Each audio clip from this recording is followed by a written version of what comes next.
এবাৰ পুনৰ পাকিস্তানৰ পাৰমাণৱিক আক্ৰমণৰ ভাবুকি শুনিবলৈ পোৱা গ'ল। আমেৰিকাত বহি ভাৰতক ভাবুকি দিলে পাক সেনা প্ৰধানে। ভৱিষ্যতে ভাৰতৰে যুদ্ধ হ'লে পাৰমাণৱিক অস্ত্ৰ প্ৰয়োগৰ ভাবুকি দিলে পাক সেনা প্ৰধান আসিম মুনিৰে। পাৰমাণৱিক শক্তিৰে বিশ্বৰ আধা নিজৰ কবললৈ আনিম বুলিও ক'লে আসিম মুনিৰে। ভাৰত আমেৰিকাৰ শুল্ক যুদ্ধৰ মাজতে আমেৰিকাত উপস্থিত হ'ল আসিম মুনিৰ। প্ৰথমবাৰৰ বাবে আমেৰিকাত উপস্থিত থাকি এজন পাকিস্তানীৰ এই ভাবুকি শুনিবলৈ পোৱা গ'ল। দুমাহৰ ভিতৰত দ্বিতীয়বাৰৰ বাবে আমেৰিকা ভ্ৰমণ কৰিলে আসিম মুনিৰে। সিন্ধু জলচুক্তি সন্দৰ্ভত মন্তব্য কৰিবলৈ গৈ মুনিৰৰ ভাবুকি ভাৰতক। ভাৰতে পাকিস্তানলৈ বৈ যোৱা নৈত বান্ধ নিৰ্মাণ কৰিলে ভাঙি পেলোৱাৰ হুংকাৰ দিলে আসিম মুনিৰে।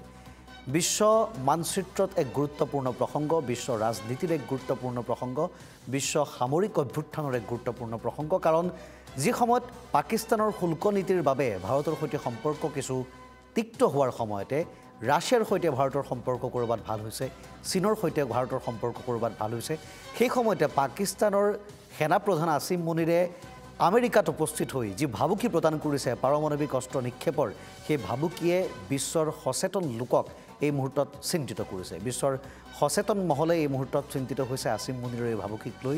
কাৰণ ক'ৰবাত আমেৰিকাৰ শক্তিত, আমেৰিকাৰ আশ্বাসত বলিয়ান হৈ পাকিস্তানৰ সেনাপ্ৰধান আসিম মুনিৰে ভাবুকি ভাৰতলৈ প্ৰদান কৰিছে নেকি সেই প্ৰশ্ন উত্থাপন হৈছে।